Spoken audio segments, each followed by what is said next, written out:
আমাদের সাথীদের উদ্দেশ্যে বলার, অনেকে ভাবছেন যে দীর্ঘদিন দেখা পাইনি, বলে রাখি ময়দানে সামনে ছিলাম, সামনে আছি, সামনেই থাকবো। যে লড়াই আমরা লড়ছি সে আমাদের অধিকারের লড়াই। সেই লড়াই থেকে পিছিয়ে যাওয়ার, সেই লড়াই থেকে পালিয়ে যাওয়ার বিন্দুমাত্র কোনো আগ্রহ বা পরিসর কোনো কিছুই তৈরি হয়নি, ভবিষ্যতেও হবে না। তাতে যতই কেস কাছারিতে জড়ানোর চেষ্টা করুক, যতই শারীরিকভাবে নিগৃহীত করার চেষ্টা করুক, যতই প্রতি মুহূর্তে হুমকি দিক যে এমন জায়গায় ট্রান্সফার করব, গ্রামের লোক দিয়ে, ছাত্রছাত্রীদের দিয়ে মিথ্যা মামলায় ফাঁসাবো, খুন করে দেব, কোনো কিছুই বাকি রাখেনি।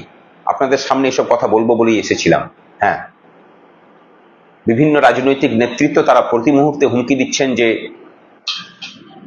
এখান থেকে তুলে নিয়ে গিয়ে খুন করে ফেলতে পারি, পস্কো আইনে ফাঁসাতে পারি, দরকার হলে স্কুলের রাঁধুনিদের দিয়ে মিথ্যা মামলায় জড়াতে